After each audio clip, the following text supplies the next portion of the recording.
The facts of the crisis over the debt ceiling aren't complicated.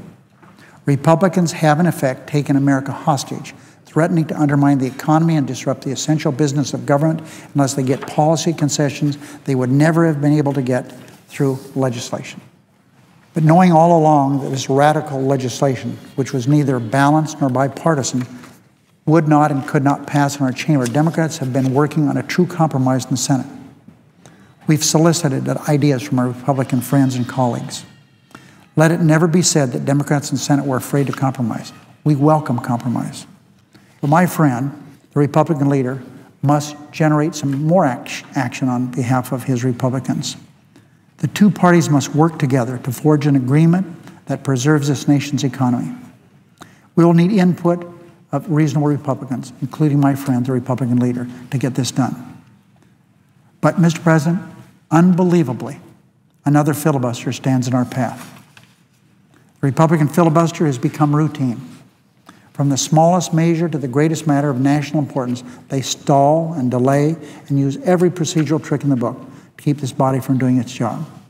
But a filibuster at this late hour, and when so much is at risk, is irresponsible. It puts our economy at risk.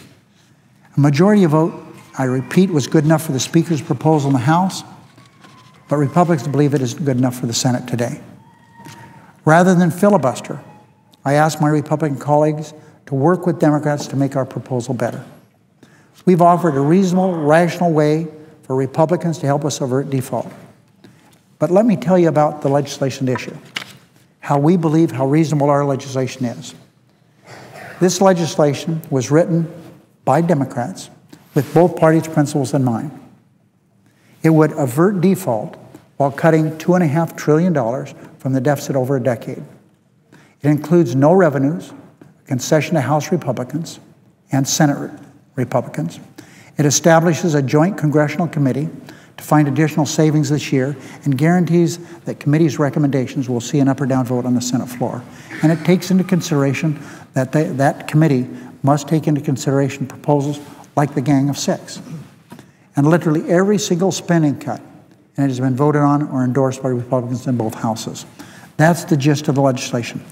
$2.5 trillion, extending the debt ceiling until March of 2013.